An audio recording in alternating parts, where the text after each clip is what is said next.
अपने बिन तैयब माल के पास ये देख रहे हैं आप। रात वक्त हमने आलू बहारे का शरबत देखा तो मुंह में यार पानी आ गया यार, तो मैं चलो ही पी लेना, जरूर शरबत लेना, पर नहीं ये शरबत पीता है गर्मी की वजह। तो यार मेरा कोई नवा व्लॉग नहीं आ रहा है, इसलिए सॉरी। बड़े जो बच्चे ही महल्ले कह रहे हैं कि यार कोई नवी वीडियो नहीं आ रही, तो यार है गर्मी का ही मसला है।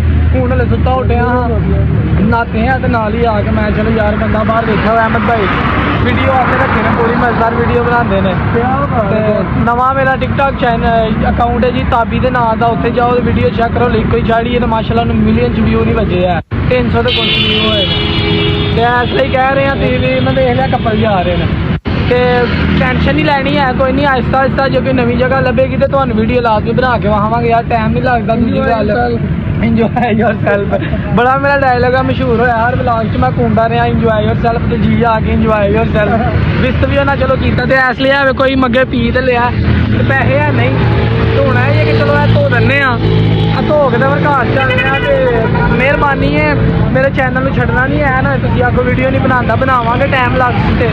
मौसम बड़ा भैन जो खराब है, गर्मी है निरी, ऐसे ही तुम भी घर बवो तो नहान नहीं जाना बिल्कुल, उधर ही गए हैं वापस आए हैं तब्दील होए हैं, धुप पई है कोई फायदा नहीं होया, इसलिए पैसे लाया कि तो कोई नहीं जी। अल्लाह हाफिज़, ते मेहरबानी यार तुहाडा शुक्रिया तुसीं मेरे नाल तावन कर दिओ, चैनल सबसक्राइब कर दिओ, मेरा वीडियो शीडियो वेख दिओ। ए भाई का भी नाम है एम डिफॉल्ट के नाम से ना चैनल बनाया होना, मीम्स वगैरह समझ लो बनाने, तो ऐसे तो आज शूका शाकी नहीं करनी, उन्होंने भी सबसक्राइब करो एम डिफॉल्ट, ठीक है। तो नज़र आएगा दूसरे नंबर पर होएगा, उस बाद फिर आहिस्ता आहिस्ता पहले नंबर पर भी आएगा। तो मेहरबानी है, आई लव यू, जाओ बाय बाय।